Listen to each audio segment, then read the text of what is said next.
Hello, Days of Our Lives fans. It is finally Friday, June 14th. Please subscribe, like, and share.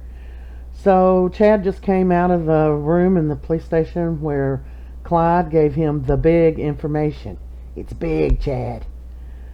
So, Julie calls and she tells him what the information is. He goes over to her house. The information is that the information about how Abigail is alive and where she is in a lockbox in Chicago. So Chad's headed to Chicago, and Julie says, I'm going with you. Well, they're talking about it, and Chad said, I don't want to, Lucas didn't believe it. Nobody believed it, but if there's even a chance she's alive, I've got to go. And he turns around, and there stands Thomas. So he's over asking him some questions, and he said, Dad, why did you just say Mom was alive?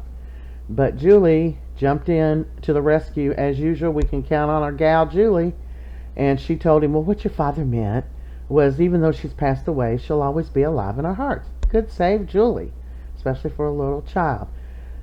Chanele and Johnny are on the way to California with swimming pools and movie stars. And they decide today's the day they got to tell their families. And Chanel's like, I got to tell Mama on my own. So Johnny goes over to tell Marlena. He tells her, she was right, her advice was right. He told Chanele the truth. She's on board, and they're moving to California for this big job he's got. She's very sad because she's going to miss them, but she's very happy for them and, of course, gives them her support constantly. Chanele goes over to Mama's, and she's, of course, glad to see her. They have a long chat. Chanele tells her she forgives her, and then she drops the news on her that they're moving to L.A., and she's so sad, but she wants her to live her life and be happy. They hug and make up, and then she says, well, you got to let me give you the biggest going away party ever. And she's like, Mama, calm down, but she's going to let her do it. They're going to have a big going away party. And Chanele and Johnny met back at the pub, and they met each other from across the room and hugged, almost like their last scene, but we know they're not leaving yet, but it could have been their goodbye day. I don't know what's happening, if they're really going or not. So Abe tells Paulina, get off the internet, quit watching stuff. I got some things in the works.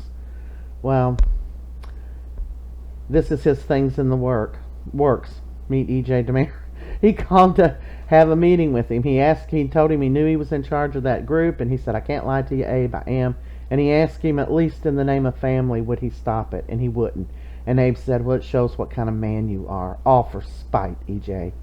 Meanwhile, Kristin's busy breaking the news to Stephan. Look, dude, the plans have changed. I can no longer help you get Gabby out of jail.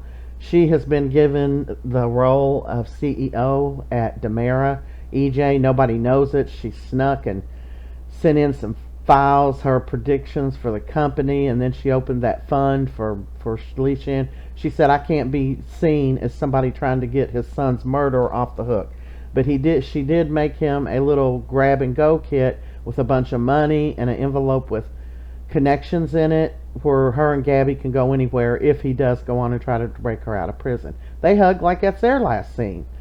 Okay, so, Abe is telling Paulina, I tried to pull the family card on EJ. He's just not going for it. And she said, and Paulina says, you mark my word, one day karma is going to bite him right in the butt.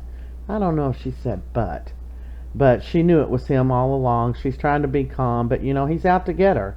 And he's out to get her because then he can slide into that mayor position. So meet Karma, EJ's Karma. He's getting the stuff out of the safe that Kristin gave him. He grabbed the wrong envelope. He grabbed EJ's DNA results, and he's like, what? EJ is not Jude's dad. And he thinks he has hit the lottery, and I have a feeling he has. Look out. This is going to be a bloodbath. So Kristin runs across EJ and says, I hope no hard feelings, EJ. And he's like, what on earth are you babbling about? Or something like that. And she said, oh, you didn't hear? I'm the new CEO. And he's just looking at her. She got to break it to him. He didn't get the email yet. And that's a wrap on Friday.